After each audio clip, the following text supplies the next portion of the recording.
السلام عليكم ورحمة الله وبركاته. صباح الخير على أحلى متابعين ومشاهدين ليا. اللهم صل وسلم وبارك على سيدنا محمد. أنا النهاردة قلت أعمل لكم حاجة سهلة وهتكون يعني حاجة بسيطة وسعرها مش مكلف ولا حاجة. أنا عملنا بسطرمة البيتي.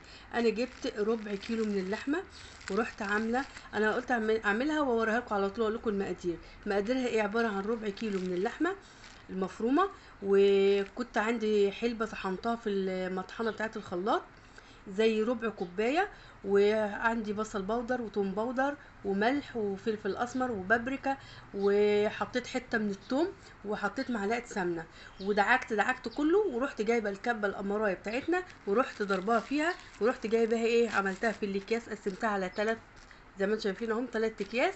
وبعد كده فردتها بايديا، والله ما عملتهاش لا بنشابه ولا بسريع ولا باي حاجه. انا رحت عاملاها زي ما انتم شايفين كده، فردتها ورحت عامله ورحت جايبه السكينه من ظهرها ورحت مقطعاها مربعات واحطها في الفريزر. ولما تجمد لما نيجي نطلعها هنروح مطلعين بنكسر الحته تطلع معانا مكعب. خلاص كده. وطبعا عشان دي لحمه ما استوتش بنعمله قبل ما نعمله اللي هو البيض، بنجيب الطاسه بتاعتنا القمرايه ونحط فيها معلقه سمنه، ونحط فيها البسطرمه بتاعتنا الاول، ونعملها نشوحها في السمنه وبعد كده نطقش عليها البيض. ودي كانت وصفه النهارده من مطبخ منوعات ماما مها، وهشوفكم في وصفه جديده تانية باذن الله. والسلام عليكم ورحمه الله وبركاته.